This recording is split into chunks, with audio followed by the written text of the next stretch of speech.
بسم اللہ الرحمن الرحیم ڈیجیٹل کے پلیٹ فارم پر میں امتیاز شاد قیدی نمبر 804 جیل میں پڑا ہوا ہے اور وہ وہاں پر 3 کیسز کے اندر لمبی لمبی قید کاٹ رہا ہے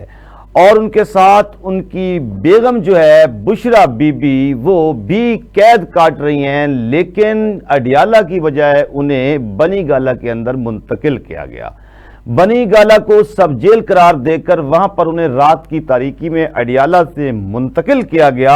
اور جو ہی وہ بنی گالہ پہنچی اور یہ خبر جو ہے وہ جنگل میں آگ کی طرح پھیل گئی، اور ہر شخص جو تنقید کرنا چاہتا تھا، جو الفاظ ملتے تھے اسے اس نے دل کھول کر تنقید کی اور کہا کہ یہ کیسی قید ہے جو ایک گھر کے اندر اسے رکھا اور قید کر دیا گیا۔ خاص طور پر مسلم لیگ نون کے کیمپ سے یہ بڑی آوازیں اٹھ رہی تھی، اور مریم نواز صاحبہ جو ہیں وہ جلسوں کے اندر بڑے دبنگ انداز میں کہہ رہی تھی کہ یہ کیسی لاڈلی ہے اور وہ کیسا نظام کا لاڈلا ہے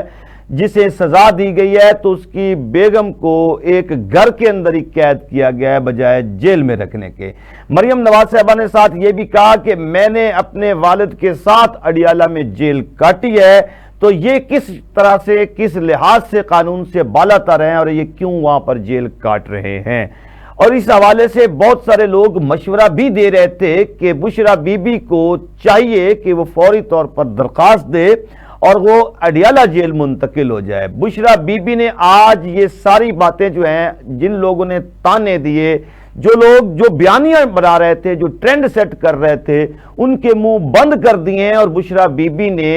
اسلام آباد ہائی کورٹ کو درخواست دے دی ہے کہ مجھے اڈیالہ جیل میں منتقل کیا جائے۔ میں اڈیالہ جیل میں رہنے کے لیے ہی گئی تھی، میں نے اپنی گرفتاری بھی وہیں پر دی تھی، اور مجھے یہ بتایا گیا کہ ہم آپ کو کسی اور جگہ پر منتقل کرنے والے ہیں، لیکن انہوں نے مجھے اڈیالہ جیل کی بجائے بنی گالہ کے اندر منتقل کر دیا۔ اور اس بات کو لے کر میرے اوپر تنقید ہو یا نہ ہو، لیکن اصل مدعا یہ ہے اور اصل بات یہ ہے کہ میری پارٹی کی جتنی بھی خواتین ہیں وہ جیلوں کے اندر بند ہیں، وہ یاسمین راشد ہوں یا وہ کوئی اور خاتون ہو، تمام خواتین جو ہیں وہ جیلوں کے اندر بند ہیں، تو مجھے اس طرح سے قانون سے کوئی الگ سے ٹریٹ نہ کیا جائے، میرے لیے بھی قانون وہی ہونا چاہیے۔ یہ درخواست انہوں نے اسلام آباد ہائی کورٹ کے سامنے رکھ دی ہے۔ اب دیکھنا یہ ہے کہ اسلام آباد ہائی کورٹ اس حوالے سے کیا فیصلہ کرتی ہے، لیکن عمران خان جو ہیں ان کے بارے میں یہ خبریں آ رہی ہیں کہ وہ بدستور جو ہے وہ ڈٹے ہوئے ہیں اور کسی ڈیل یا ڈیل کو لینے کے لیے تیار نہیں ہے، نہ ہی وہ ڈیل کے بارے میں سننا چاہ رہے ہیں اور نہ ہی وہ ڈیل لینا چاہ رہے ہیں۔ ان کو یہ بھی کہا جا رہا ہے کہ حالات جو ہیں وہ کچھ عرصے کے بعد تبدیل بھی ہو سکتے ہیں، اور آپ جو ہیں ابھی سے اگر کچھ لمحوں کے لیے خاموش ہو جائیں اور کچھ لمحوں کے لیے تعاون کر دیں تو اس کے بعد جو ہے وہ آپ کے لیے بھی بہتر راستے نکل سکتے ہیں۔ چونکہ عمران خان جو ہے وہ یہ فیصلہ کر چکے ہیں کہ میں قوم کو بتانا چاہتا ہوں کہ میرے میں اور نواز شریف میں فرق کیا ہے۔ اگر دیکھا جائے تو ویلاگ کو آخر تک سنیے گا، اس کے اندر میں تھوڑا کمپیریزن کر کے آپ کو بتانے جا رہا ہوں کہ نواز شریف صاحب اور عمران خان کے درمیان بنیادی فرق کیا ہے۔ نواز شریف صاحب جو ہیں وہ 3 دفعہ ملک کے پاکستان کے وزیر اعظم بنے، اور تینوں دفعہ جو ہے وہ انہیں اقتدار سے ہٹایا گیا، اور تینوں دفعہ وہ ڈیل اور ڈھیل ساری چیزوں کو انجوائے کرتے ہوئے پھر چوتھی بار جو ہے وہ وزارت عظمیٰ کی کرسی کی طرف بڑھ رہے ہیں۔ یہی وہ میاں محمد نواز شریف صاحب ہے جنہیں جیل میں ڈالا گیا، جن کو سزا ہوئی، اور انہوں نے میڈیکل کی بنیاد پر وہاں سے رخصت لی اور لندن یاترا پر تشریف لے گئے، اور وہاں جا کر انہوں نے اپنا علاج کروایا۔ اور جب انہیں کہا گیا کہ آپ 50 روپے کے اسٹامپ پیپر پر تشریف لے کر گئے ہوئے ہیں، آپ واپس آئیں، تو انہوں نے فوری طور پر کہا کہ ڈاکٹر مجھے اجازت نہیں دیتے کہ میں ٹریولنگ کروں۔ لیکن پھر چند دنوں کے بعد ہی دیکھا گیا کہ یہ وہی میاں محمد نواز شریف صاحب تھے جو آپ کو پورے یورپ کی سیر کرتے ہوئے بھی دکھائی دیے، لندن کی گلیوں میں کافی پیتے ہوئے بھی آپ کو نظر آئے، اور یہی میاں محمد نواز شریف صاحب تھے پھر جو وہاں پر دبئی کے اندر بھی آپ کو نظر آئے، لیکن پاکستان آنے کے لیے انہیں ڈاکٹر نے اجازت نہیں دی۔ دوسری طرف اگر دیکھا جائے تو یہ عمران خان ہے جس کو گولیاں لگیں اور جس کو ڈاکٹرز نے بھی مشورہ دیا کہ اگر آپ باہر چلے جائیں تو یہ بہتر ہوگا آپ کے لیے، لیکن وہ باہر نہیں گئے، اور وہ جیل میں پڑے ہوئے ہیں۔ اس سے پہلے میاں محمد نواز شریف صاحب جب جیل میں تشریف فرما تھے، وہاں پر ان کا قیام تھا، تو ان دنوں ان کے پلیٹلیٹس گر رہے تھے، اور اس حد تک گر رہے تھے کہ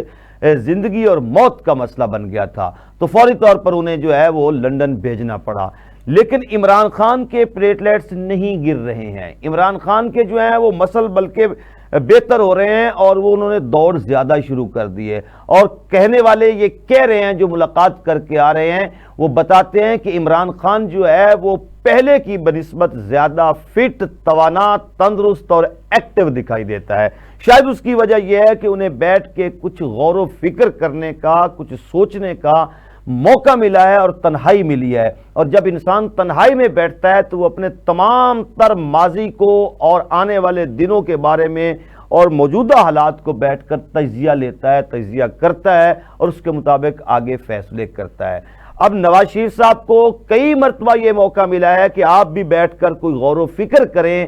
لیکن انہوں نے اس موقع کو گمایا اور وہ فوری طور پر جیل سے نکل کر لندن چلے جاتے تھے۔ لیکن عمران خان نے اس موقع سے فائدہ اٹھایا ہے اور وہ جیل کے اندر موجود ہے۔ لیکن عمران خان کی پارٹی جو ہے وہ بغیر لیڈر کے، بغیر انتخابی نشان کے، تمام تر سہولتوں کے بغیر جو ہے وہ میدان عمل میں نکلی ہوئی ہے۔ عمران خان کو یہ امید ہے کہ 8 تاریخ کو یہ میری قوم جو ہے یہ 8 فروری کو باہر نکلے گی اور میرے کینڈیڈیٹس کو ووٹ کرے گی۔ عمران خان اس امید کے ساتھ جیل کے اندر موجود ہیں کہ یہ 8 فروری کو میری قوم میری خاطر نکلے گی، اپنی خاطر نکلے گی، ملک کی خاطر نکلے گی، اور اس سارے پروسیس کو ریورٹ کر دے گی۔ جو ہی یہ قوم باہر نکلے گی، یہ میرے کینڈیڈیٹس کو جتوائے گی اور ملک کے اندر عمران خان کی حکومت دوبارہ قائم ہو جائے گی۔ یہ اس وقت انہونی والا معاملہ ہے، جسے عام فہم سمجھ میں نہیں آنے والی یہ بات ہے کہ کیا ایسا ہو بھی سکتا ہے، لیکن یہ پاکستان ہے، اس کے اندر کچھ بھی ہو سکتا ہے۔ باقی ایک منصوبہ عام لوگ بنایا کرتے ہیں، ایک انسان پلاننگ کرتا ہے، اور ایک منصوبہ اور ایک پلاننگ جو ہے وہ رب کائنات کی بھی ہوا کرتی ہے۔ جو اللہ کا منصوبہ ہے پھر وہ سارے منصوبوں پر بھاری ہوتا ہے۔ اب اللہ کو کیا منظور ہے یہ 8 فروری کو ہی معلوم ہوگا۔ اپنا ووٹ ضرور کاسٹ کیجئے گا، جو بھی آپ کی پارٹی ہو، جس کا بھی آپ نے انتخاب کرنا ہو، ووٹ لازمی کاسٹ کیجئے گا۔ اگر آپ کو ایک جگہ سے دوسری جگہ سفر کر کے بھی جانا پڑے تو اس دن آپ لازمی جائیے گا، تاکہ آپ کے آنے والے 5 سالوں کا سفر جو ہے وہ آسان ہو جائے۔ اپنے گرد و نواح کا خیال رکھیے گا۔ امتیاز شاد کو اجازت دیں۔ پاکستان پائندہ باد۔